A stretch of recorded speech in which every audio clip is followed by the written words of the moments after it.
몰입의 즐거움의 두 번째 읽어봅니다. 교사를 위한 인문보전 독서 교육 실전 가이드. 전국 폴레폴레 인문고전 독서 교육은 개별 또는 집단으로 이루어진다.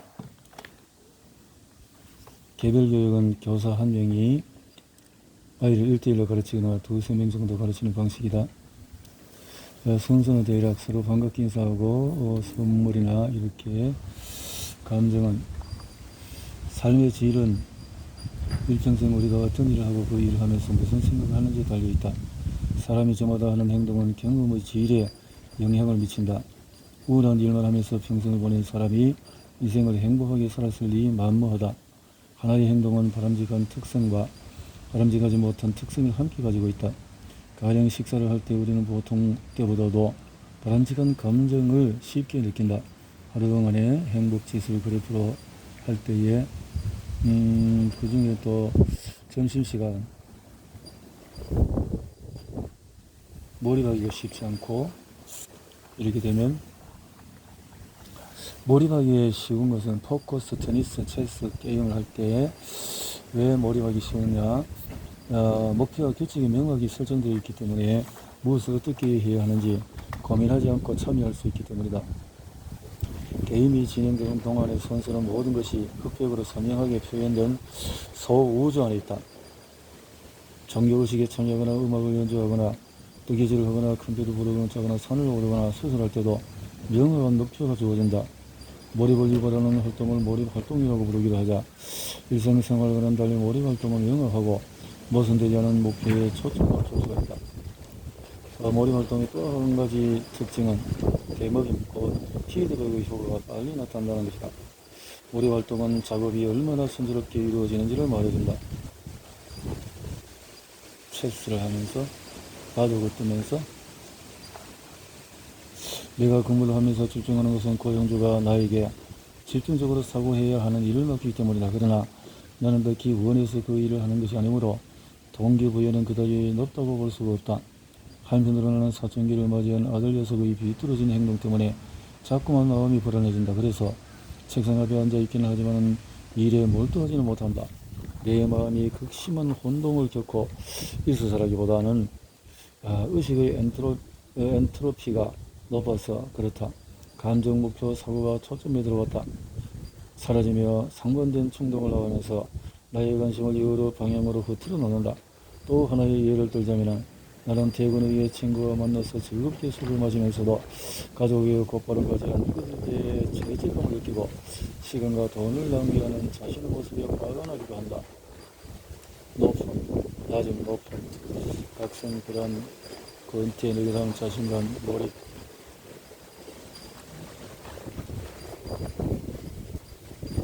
이 책의 기표를 시작한 때는 2011년 10월 초다.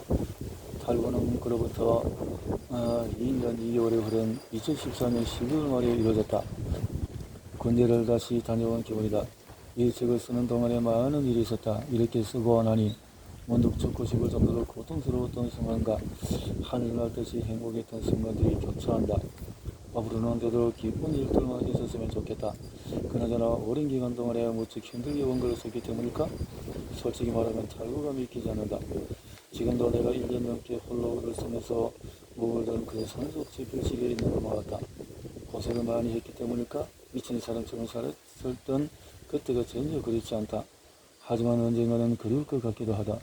그때면은 내면의 황홀경을 자주 경험했던 적도 없었던 것 같아서 정말이지 그때 내 곁에 오직 예수님과 함께 계셨다. 만일 이 책 덕분에 어떤 영감을 받는다면 모두 예수님께 돌리고자 한다. 넣으며 2014년 12월 22일 새벽 5시 30분 원고를 마쳤다. 하지만 다시 읽어보니 수정할 부분이 조금 있었다. 덕분에 나는 크리스마스 이브에도 원고를 붙들고 있어야 했다. 마침내 2014년 원고를 마쳤다. 그리고 출판사로 보냈다. 등등 몰입할 수 있었다. 비록 투병적이지만 인공지능에 대체되지 않는 인재를 길러내는 독서교육에 온 힘을 다하고 있는 정혜일 대표에게 감사의 마음을 전합니다. 정혜일 대표와 함께 대한민국 독서 정책을 위해서 애쓰고 있는 김나연에게도 감사합니다. 등등등등. 부록에서 서로 존중하고 타인에게 공감할 수 있는 인문학으로 초대. 나는 성격이 고요하고 사직적인 편이다.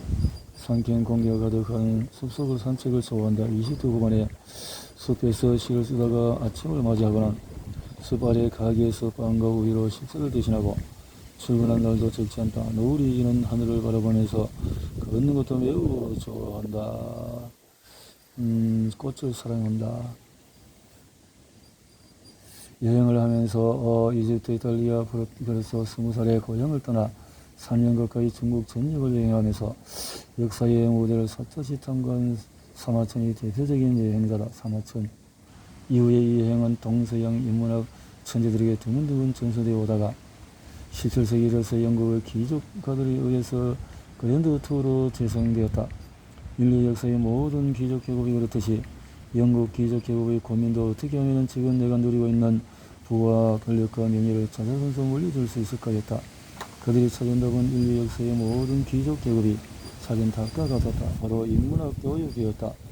영국 귀족 계급이 자녀가 어릴 적부터 가정교사를 고용해서 그리스어 라틴어를 가르쳤고 인문고전을 원전으로 읽게 했다. 그런데 그들이 역시 말한다.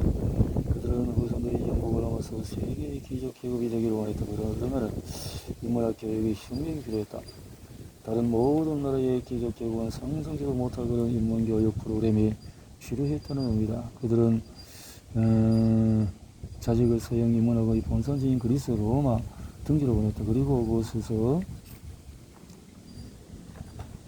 영국에서 그랜드 투어가 막 시작된 17세기 후반과 18세기 초반에는 고작 수백 명의 여행자가 유럽 대륙을 밟았다고 한다. 하지만 이 숫자는 18세기 후반에 이르러 4만 명까지 늘어난다. 영국의 귀족 가문 자제들은 물론이고 귀족 바로 아래에 계급한 젠트리의 자제들까지 그랜드 투어를 하는 셈이다. 문득 그랜드 투어에 관한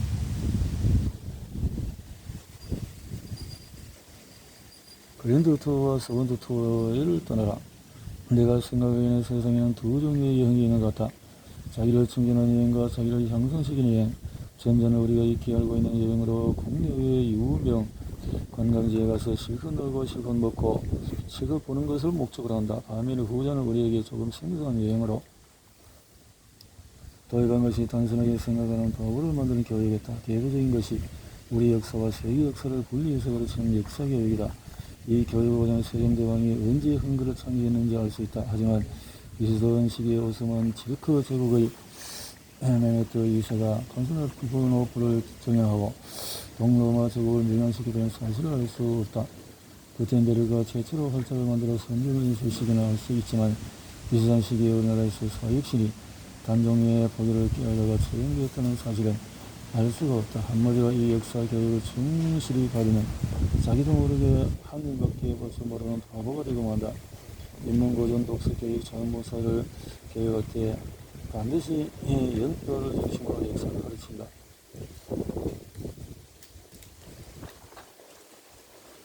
비로소 역사를 전체적인 관점에서 볼 수 있게 된 것 같다. 연표를 통해서 나무 안의 숲을 보라. 사마천에서 사귀는 동서양 합 5천년 역사 고전 대표작의 가운데 하나다. 이 책은 본기, 세가, 열전, 서업서로 구성되어 있다. 대표적인 인문학 공부부로 2500년 역사를 가지고 있다. 이 트리비움은 문법학, 논리학, 수사학으로 이 중에 문법학 트리비움의 기초가 되는 것으로 그리스어와 라틴어 문법을 익혀 그리스 라틴 인문고전을 원전으로 읽는 것을 목적으로 한다. 그런데 이 문법학의 문법은 단순히 안타까운 사실은 거경궁리와 경물치지로 대표적인 동양의 인문학 교육법이 우리나라 학교 현장에서 사라진 반면에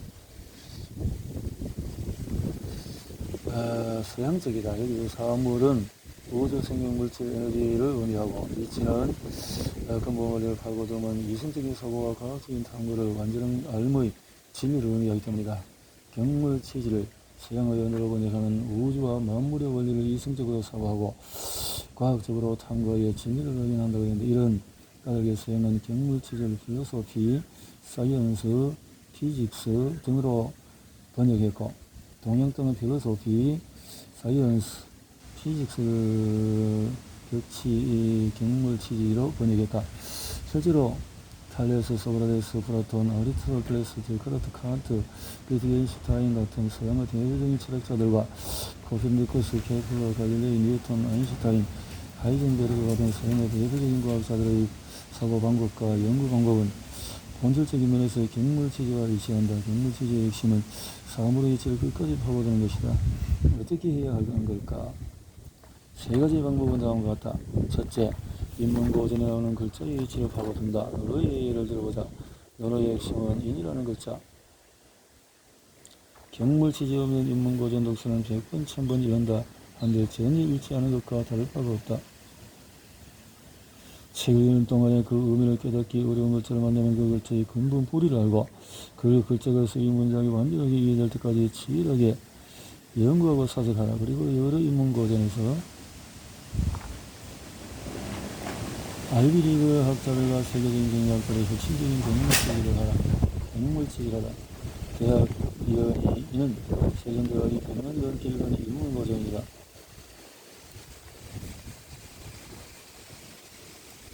나를 완벽하게 변할 수 있는 황홀한 깨달음을 불러오는 사직법이 거경궁리다. 그리고 거경궁리의 핵심이 정자다.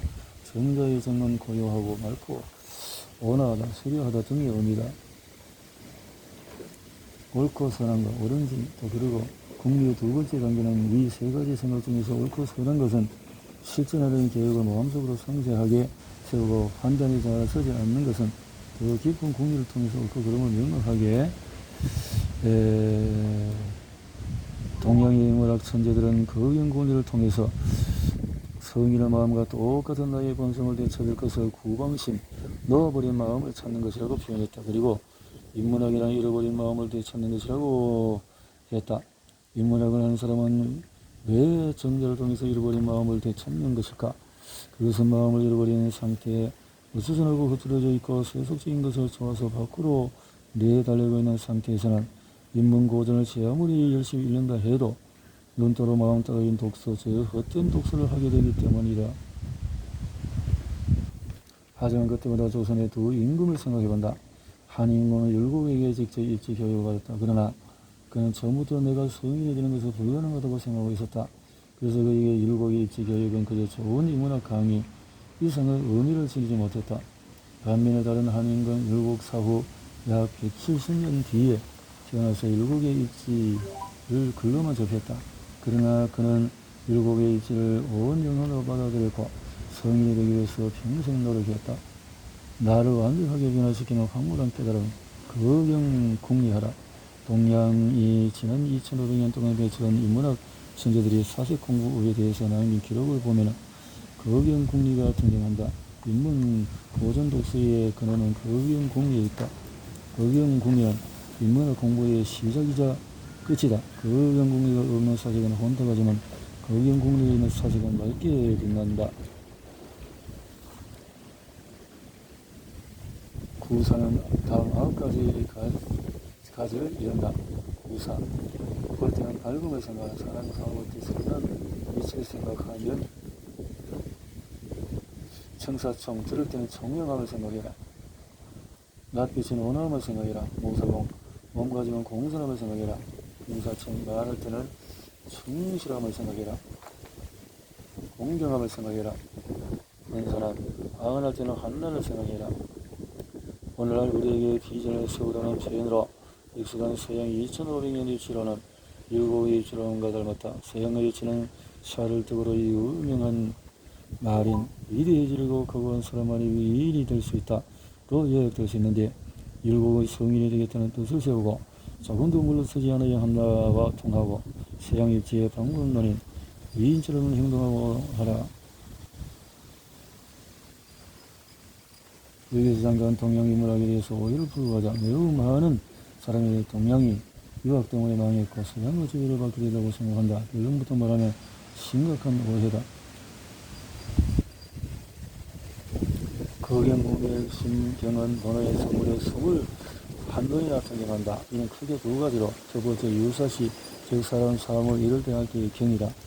두 번째는 무사시, 즉 홀로 있을 때의 경이다. 이해가 아니면 보지도 듣지도 말하지도 행하지도 않는 것이다. 공자에서 시작해서 맹자이로 전해진 거경공리는 정자, 사양자, 윤돈을 거쳐서 체계화되고 주자가 직도성했는데 그 공부로 홀로 고요하게 있을 때는 정자와 사람을 만나고 사물을 접하고 이를 체계할 때는 현실 세계에서 정제음습, 주일무적. 동양의 인문학 천재들은 인문고전은 사식을 위해서 읽는 것이라고 했다. 유득공이 저런 사식에 불과한 것 같은 인문고전을 만들면 그 인문고전을 추천하거나 외도관 천재들이 누구인지 알아보고 그들의 눈높이의 인문고전을 읽고 사색하려고 노력하면 되겠구나. 자, 그러면 동서양학 5천년 인문 역사를 만든 동서양 천재들의 10가지 사색법으로 들어가 보자. 마음이 향하는 것은 어딘지 입지하라. 입지하라. 뜻을 세우라. 입지하라. 사색의 목적을 가지라는 의미다. 목적. 동양의 천재들은 자신의 본성을 혀고 사물이 절 깨달아 성인군자가 된 것을 사색의 목적으로 삼았다. 성인군자.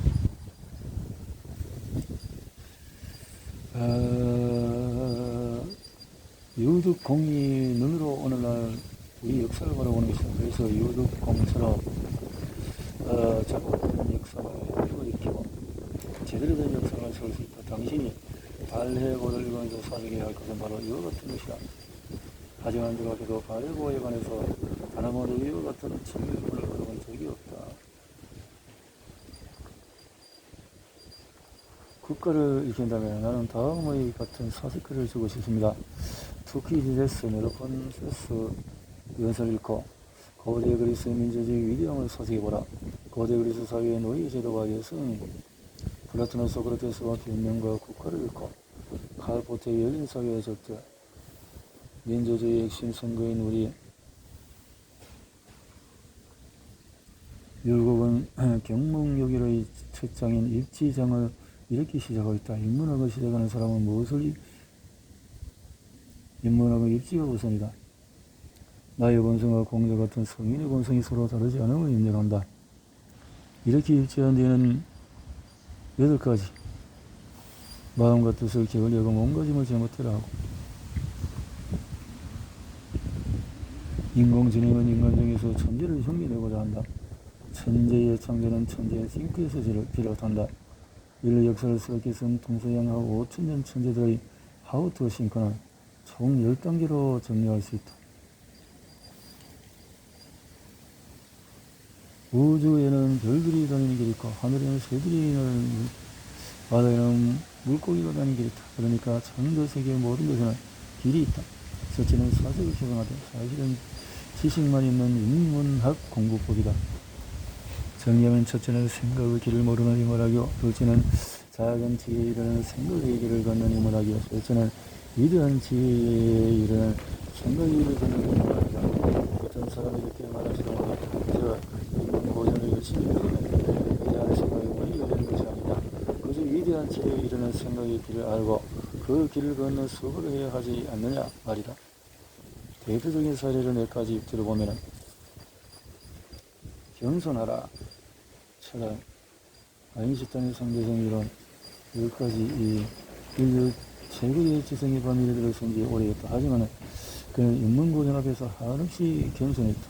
겸손. 아인슈타인은 평생 칸트를 연구했다. 스피노자의 철학을 알게 된 뒤로는 스피노자 연구에 칸트 연구 이상의 전력을 쏟았다. 당연히 아인슈타인의 이런 모습은 서구지식인 세계에 큰 파장을 일으켰다. 그럴 경우도 아인슈타인, 칸트, 스피노자 철학 강의와 해설서를 간절히 원했다. 정리를 하자. 순우리말 생각하다, 고, 사랑하다, 생각하다, 사랑하다. 사랑하다의 의미다. 생각하다는 고는 괴다, 괴다는 사랑하다, 괴다, 생각하다. think의 기원인 그리스 노에시스는 철학적 필로소피아를 의미합니다. 지혜, think, 생각한다. 필로소피아는 지혜를 사랑한다 라는 의미다. think, 사랑, 필로소피아, 친구 사랑. 당신의 생각이 사랑으로 충분하게 빈다. 인문학의 목적은 사람을 사랑하는 것이기 때문이다. 인문학의 목적이다. 이제 오전에서 인공지능의 딜러님을 이기는 법 심가자 이렇게 5장으로 넘어가 봅니다.